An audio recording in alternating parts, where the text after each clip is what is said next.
Shalom, family. I pray that you're in a good place. I want to share with you a topic that's really been on my heart. And that topic really permeates into every aspect of our lives.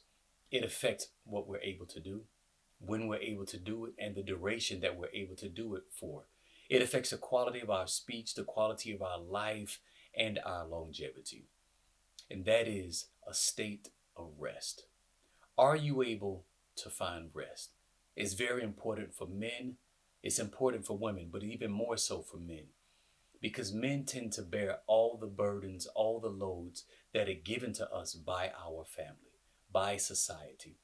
Growing up in a very oppressed class where it's very difficult for men to persevere without putting forth the maximum amount of effort in order to obtain the goal that they've set for themselves. Society works against us. So when society is working against us, we have to have an antagonistic strength that we're able to oppose and put forth that will keep us ever advancing toward our objective. And I will propose to you that one of the best ways to do that is through rest, allowing your body to cycle down, allowing your body to recover, to heal, and to do the things that it needs to do during that time. So that being said, I want to welcome everyone to the channel. Say thank you for taking a moment to view this video. If you do receive benefit from this content, take a sec, like and subscribe, share it, drop a comment if there's something that I left out, if there's something that impacted you. Please share it, put it in a comment. I love to interact and to engage with those that the content is benefiting, and someone may not benefit from it. I'm open to hear that as well. But back to the topic at hand. Dealing with rest. Rest is not only a physical principle, rest is also a spiritual principle. Rest is very important to the Creator. Matter of fact, in the book of Genesis, the 3rd chapter, which we'll read over that in a bit, the 2nd chapter, it talks about how the Most High rested. This is, like I said, is when you're not resting, you're going against natural law. Not only natural law, you're going against spiritual law. There's so many metabolic activities that occur, which I will I'll share some of those benefits a little later in the video. But I wanted to get to the spiritual application first, if that's okay.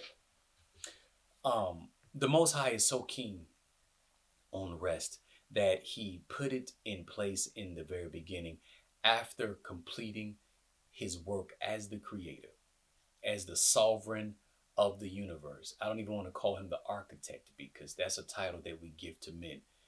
He can't have the same title as a man in my book, even though it may fit for the relevant purposes. You know, architects take something and they create something. They have the materials from the beginning. The Most High had nothing and created everything. So he reigns superior. Let's go to the book of Genesis, chapter 2, verse 2. And I want to just share how important rest is to the Creator. That after he had finished creating the heavens and the earth, applying immense cognitive ability, intellectual ability, creative abilities, he chose to rest. And as a son of the Most High, as a daughter of the Most High, you should be doing the same. Find rest. And if you don't know how to rest, at the end of the video, I'd like to just go through a practice of deep breathing, meditation, in order to get yourself to a state of rest. You can be asleep, family, and not be at rest. You can have your eyes closed and not be at rest. Your mind could still be going at 100 miles an hour because you're thinking about everything you would have liked to do and could have done. And I know I'm guilty. It's hard, man. It's so much that needs to be done. We say that we don't have enough time in a day. And as men, we carry everything for our families, the goals that we want to achieve. And sometimes we think that what we need to achieve those goals is more time. And I'm saying that maybe that's not the case. Maybe you don't need more time. Maybe you need more rest. Because when you rest, your body can do more. Your thoughts are clearer. Your cognition elevates. I've had people that were sleep deprived, in a state of sleep deprivation. Rest deprivation is the same as being intoxicated. It's like being drunk. Your mind is cloudy. You have so much mental fog that you may have a question and then someone answer it and you're like, man, I knew that. Why didn't I think of that? You didn't think about it because your mind isn't clear. You're not resting. You're on your phone. You're scrolling, and you could really be doing research, or what you think research is. You're trying to get answers to things, but you've gotten so much information that now you can't properly categorize it and then apply it. That's a problem. So men, sisters, and I want to, I typically don't speak to the sisters, but I know that in the world that we live in, that 70% of the households in our community are headed by single women. You have a lot of that same stress. So you need to rest as well. It's hard to rest when everything falls on you. I get it. But consider what the text says, what the text has given you as a solution to your problems. We cannot choose the solutions that our enemies, our open oppressors, have given us as the only solutions to problems that face us today. Matter of fact, it's problems that they created. Genesis chapter 2, verse 2. And I'll be reading, I believe this is the King James Version. It says, Genesis chapter 2, verse 2 and 3. I'll read on a larger screen over here. Actually, that is not the King James. That is a different version. It's pulled up. Give me 1 second, family. Let me pull up this. I'm going to read it as is for the sake of time. Let's just get to it. And on the seventh day, Elohim, or God, had finished the work that he had done. So on the seventh day, he rested from all of his work. Then Elohim blessed the seventh day and made it holy, because on it he rested from all his work of the creating that he had done. So this is a spiritual principle, which is what I was saying previously, that the Most High understood that even in his being infinite, being omnipotent, omniscient, and omnipresent, having neither beginning of days nor an end of life, he rested. How much more should we in our finite selves, in this carbon matter that we have, that is ever decaying, that is ever dying, how much more should we allow it to rest, to rejuvenate, so that we can be restored and have even cellular repair? It's very, very important, family. He actually set the seventh day, which is the Sabbath, aside. He said, 6 days ye shall rest. But on the seventh, or the Sabbath, 6 days you shall work. It's the opposite. Excuse me. But on the seventh day, you should rest. That is not a suggestion. That is not a helpful hint. That is a command to the sons and the daughters of the Most High. Everyone won't do it. Everyone won't align. But those that belong to him will strive for that. It doesn't mean that while we're here in captivity, sometimes you may have to work. You may have to do things. They engineer it that way. I'd imagine that Daniel, when he was in captivity, or Nehemiah, when he was in the Babylonian captivity, neither of them could tell those that they worked for, that they were captive to, whether or not they would work the Sabbath. So we have to be very, very judicious in the way we accuse men who may have to work to provide for their families while we're here in captivity. This is not a message of compromise. It's a message of prioritization of what is important. Rest is absolutely paramount to the Most High. But while we're here in the time that we have to ensure that we're doing the things that the Father has required us to do, which may mean that we may have to do some things on the Sabbath, because even Messiah says, I am the Adon, or the Lord of the Sabbath. The Sabbath was made for man, not man for the Sabbath. Let us continue. I like to go and I like to read Jeremiah chapter 16 and verse 6. This was a crucial scripture that I found, that I was reading, that I felt would be beneficial for us, because those that look back at my work and the things that I discuss, I talk about getting back to a place of tribal alignment, of understanding who we are as a group of individuals that come together as families. Families link arms together through marriage, through an endogamic enclosure, if you will, to form clans, and those clans become tribes. I think that oftentimes we try to just jump toward the pinnacle of nationhood, or being a tribe, without doing the essential work on a micro level. So my work, my goal has, and the things that I've shared, has been for men and the sisters to reconsider the ancient paths. Jeremiah 16, verse 6, thus saith Yahuwah, stand ye in the ways and see, and ask for the old paths. This is a command, family. Ask for the old paths. Where is the good way? And walk therein, for ye shall find rest for your souls. But they said, we will not walk therein. There is a mindset of the American that has been educated and conditioned to the West to be averse to actually mock the old ways, the ways that our forefathers used to live, what they call them in the Bible days.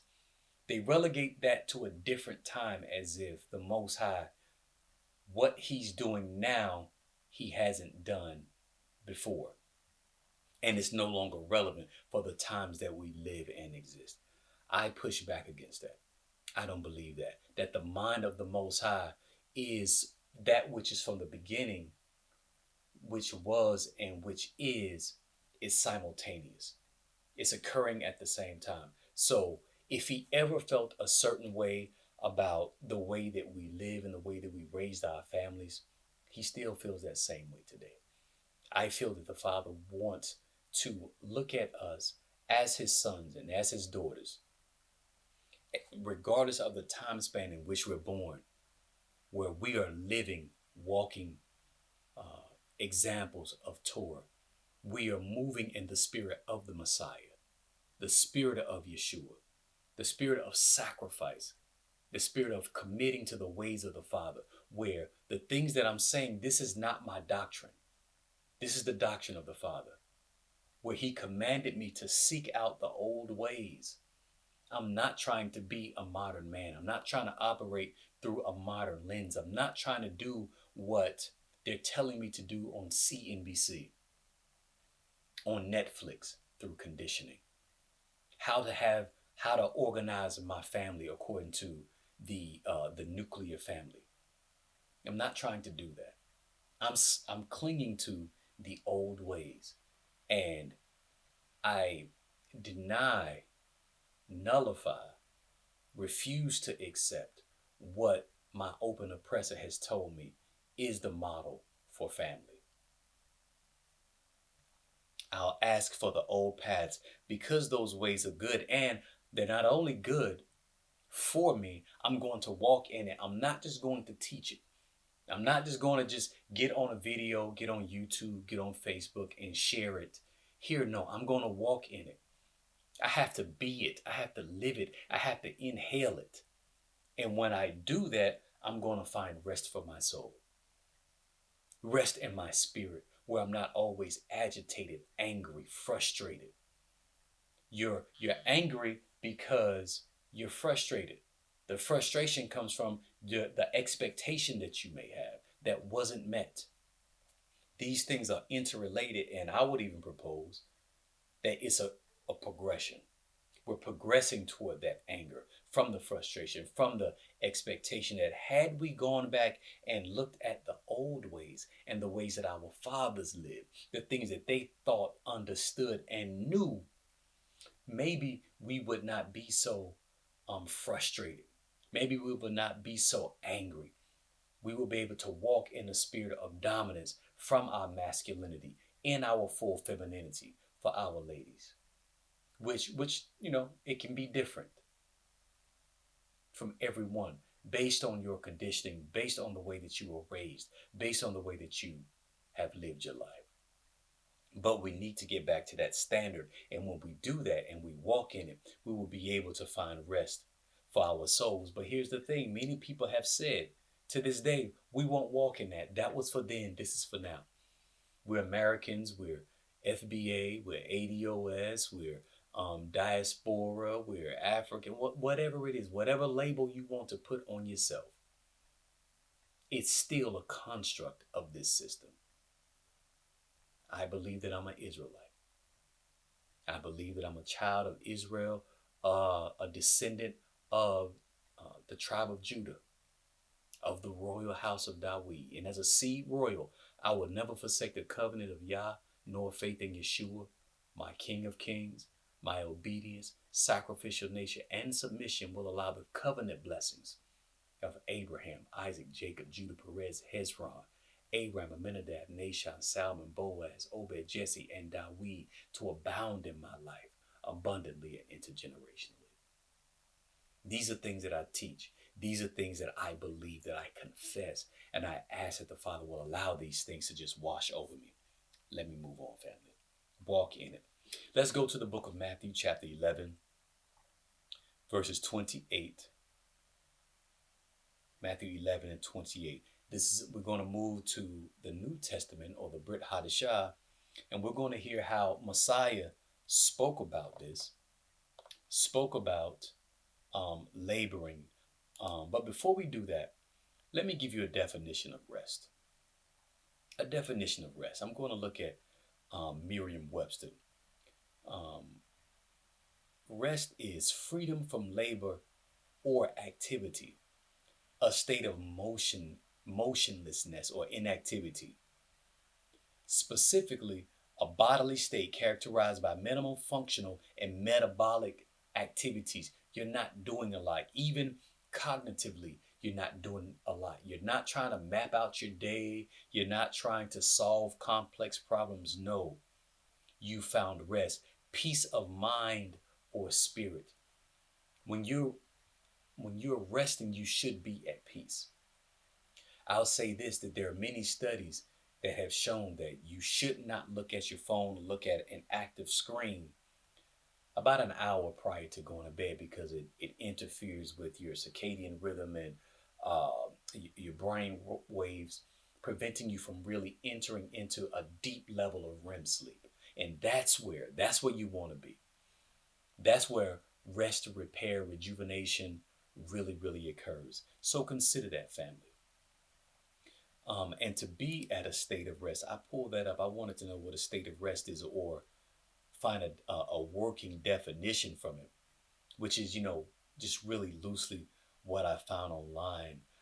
It's a condition of no movement or activity, but whether something is truly at rest depends on the frame of reference. So our frame of reference of rest and someone else's, another cultural alignment may be different. I practice the Hebraic way. I practice the way of my fathers. I seek out the old ways and what they think and understood, which is what I am suggesting to you as well, if you are of same lineage. An object in rest has zero velocity, and its position is constant relative to a specific observer or reference frame. This can also refer to a state of mental or emotional peace, a break from exertion. That's what I wanted to get to. A break from exertion, or even the final repose of death. That's when the ultimate, rest comes. I hear so many men, especially in my generation, where we say, I'll sleep when I die. I'll sleep when I die. I want you to know this, that the less you sleep, the sooner you will die. You need to get, well, I can't tell you what to get. You should consider getting 6 to 7 hours of sleep a day. Operating off 3 to 4 hours of sleep a day, burning the candle at both ends because you are grinding, you are powering through. That's not healthy, man. Sisters, that's not healthy. You need to get quality sleep and have zero, even mental, cognitive exertion. You're not thinking about the problems, any of that. Cease from that. And I will give you an exercise at the end of this. If you stay with me, I appreciate it. Toda Rabbah. Let's go to the book of Matthew.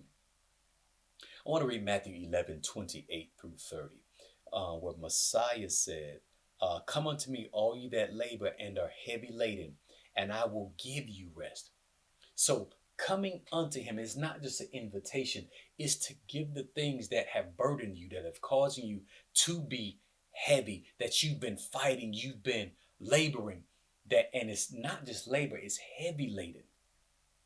I know that it's heavy out here in the streets. I know it's hard to figure out. I know people are trying to get employment. You're trying to remain spiritually connected to the Most High. Your children acting crazy. Your wife acting crazy. She's bugging out. Your husband doing things that maybe you feel like he shouldn't be doing. You may be trying to find a spouse, and that's a whole nother conversation. But you're laboring and you're heavy laden. And he's saying, come on, give it to me. Give it to me. Don't just give it to me. Trust me with it. And if you trust me with it, then you can rest. Because you know he got you. That is a practice that has to be implemented on a daily basis, on a moment by moment basis, actually. And he's saying that I will give you rest.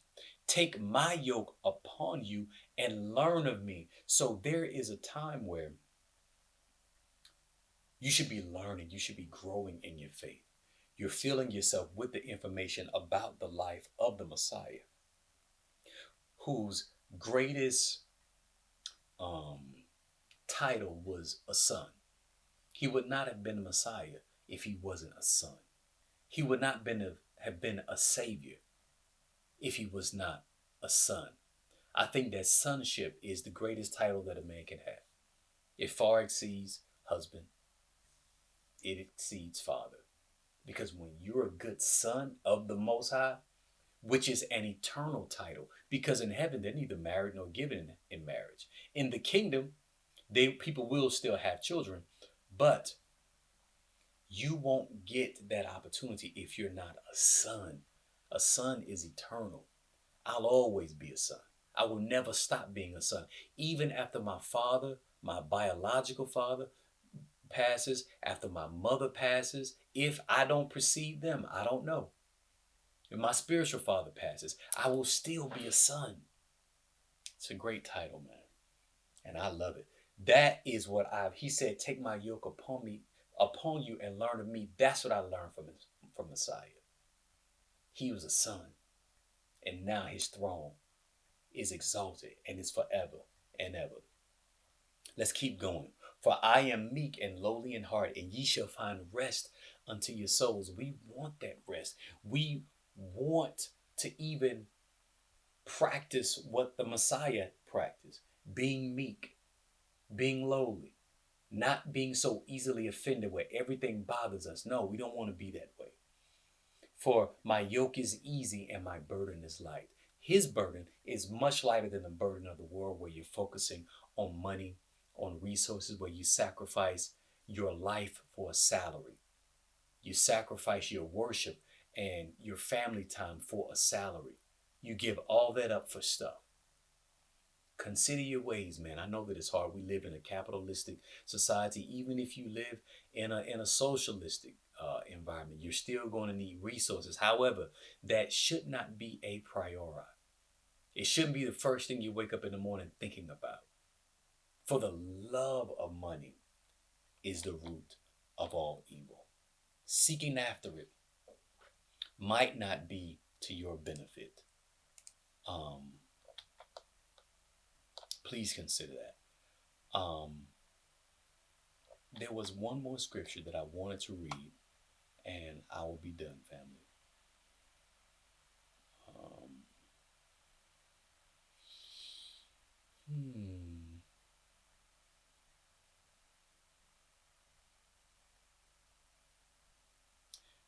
I'm going to read 2 Thessalonians chapter 1.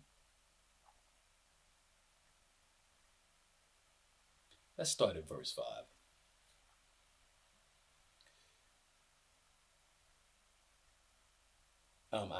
For context, I need to go up to chapter 4, so please bear with me, family. Give me one moment.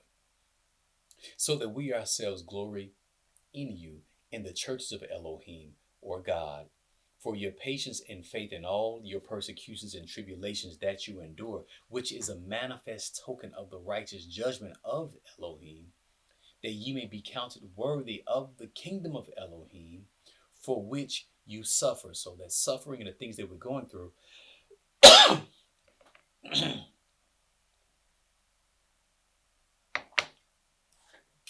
is a righteous thing. Verse 6, seeing that it is a righteous thing with Elohim to recompense tribulation to them that trouble you. It is righteous that those that cause you trouble will receive trouble. And I read this because as men, and I'll be done, as women, we have difficulty giving things to the Most High, placing it on the altar, taking our hands off of it, taking our hands off of ourselves and walking away, because we don't have the trust that the Most High will properly address the things that we've placed on the altar, the things that were done against you, to you.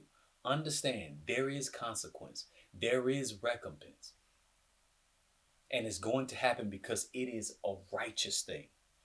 This is in 2 Thessalonians, that it is a righteous thing for Elohim to recompense tribulation on them that trouble you. So because they've troubled you, they're going to receive tribulation. And if you know that, it makes it a little bit easier to have faith, to walk away, to not get caught up in trying to defend yourself and trying to fight people off and put people in their place. And I'm going to tell you how to deal with me, this and that, thus and so. That's wasted energy. Trust the Father. He will recompense you. He will cause tribulation to those that trouble you. Verse 7.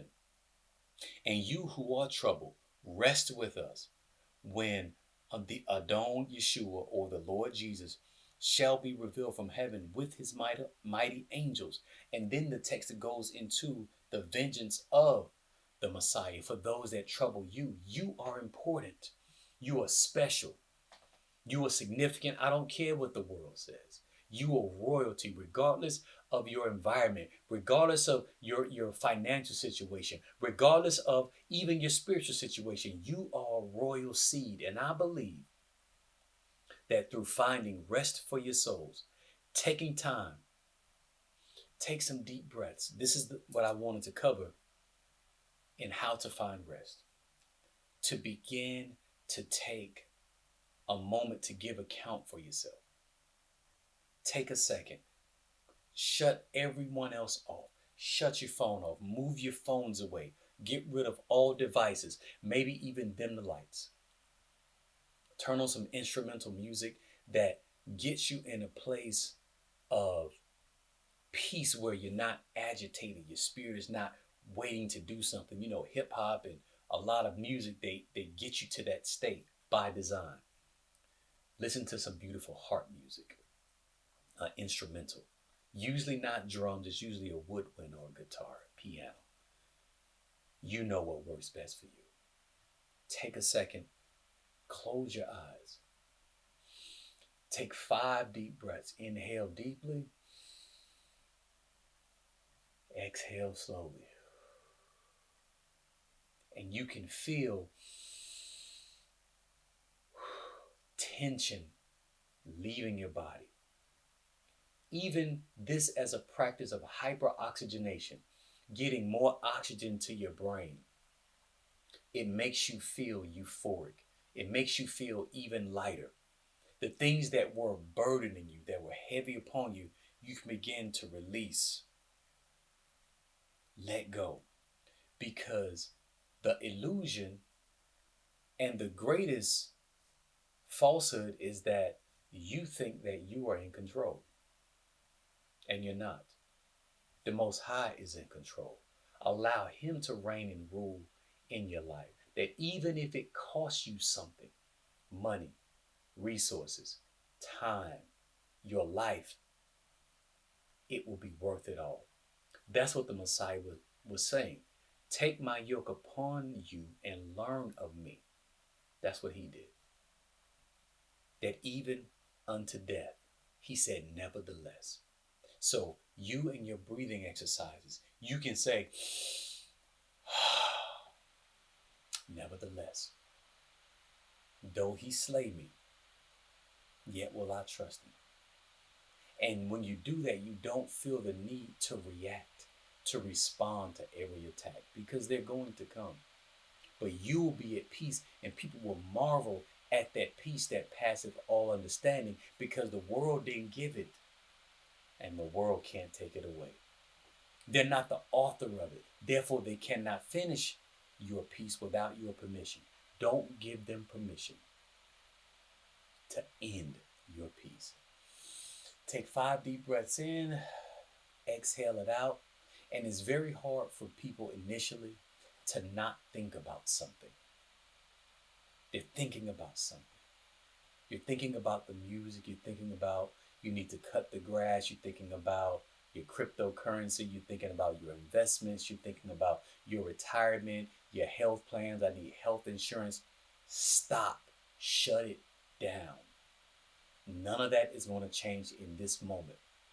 But in this moment, you can change it by transferring responsibility from yourself to the Most High.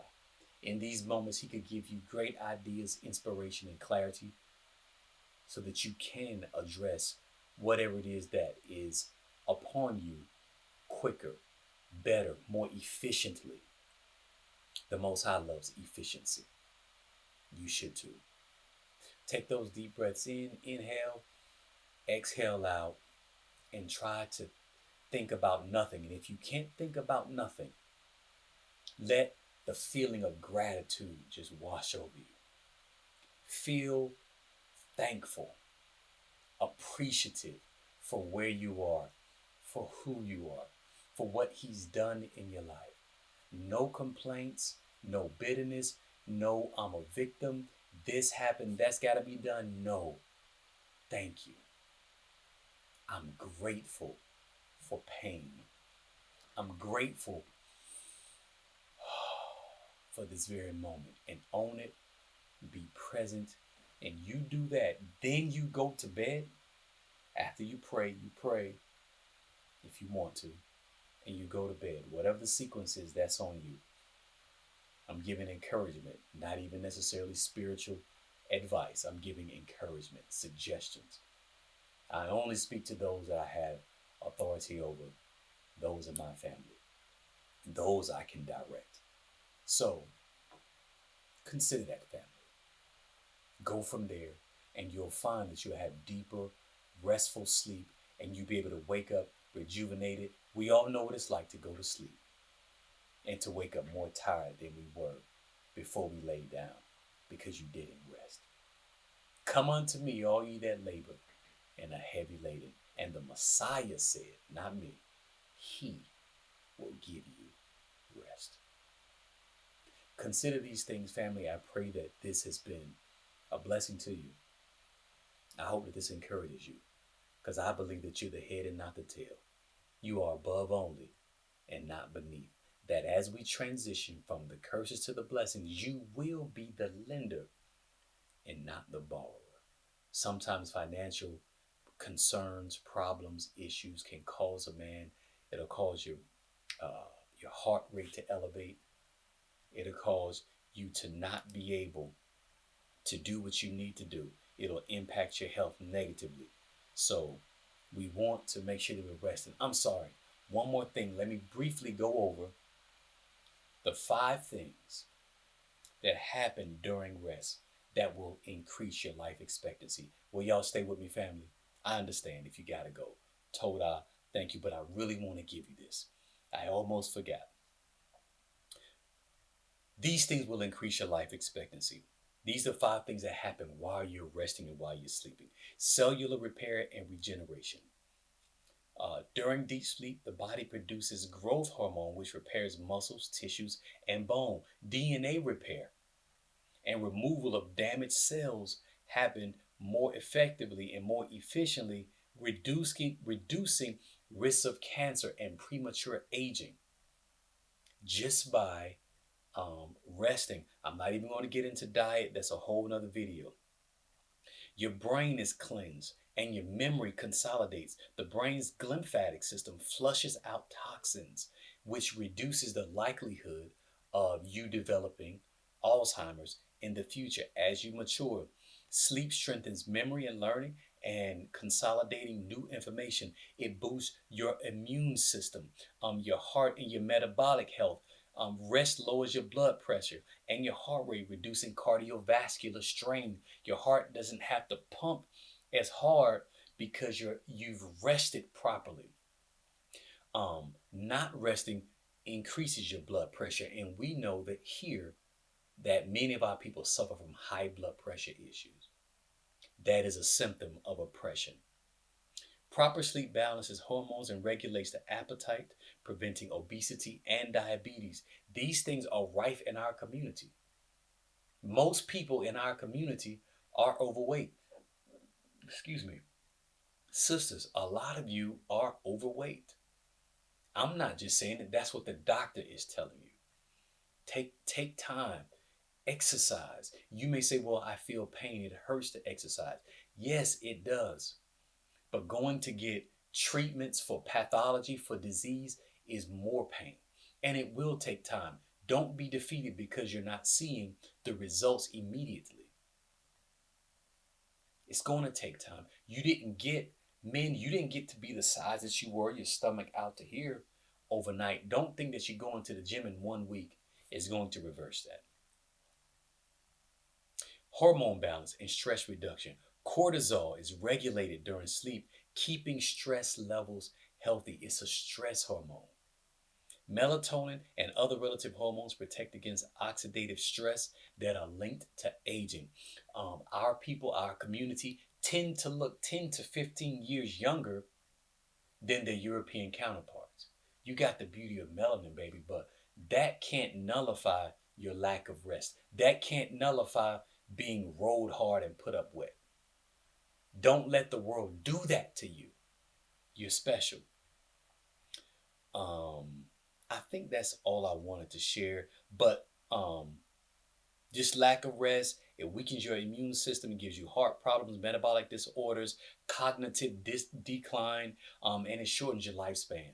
So the Messiah and the Most High in the beginning in Genesis chapter 2, he knew these things, the necessity, the benefits of rest. That's why he advocated for it. I'm just reading some of the scientific reasons behind a spiritual mandate. He doesn't have to go through that. Just know that if he said it, it's in your benefit. And I hope that this message, that this video has been in your benefit. If it did, please like, subscribe. Blessings to you and your household. Much love and respect. Until next time. Shalom, shalom.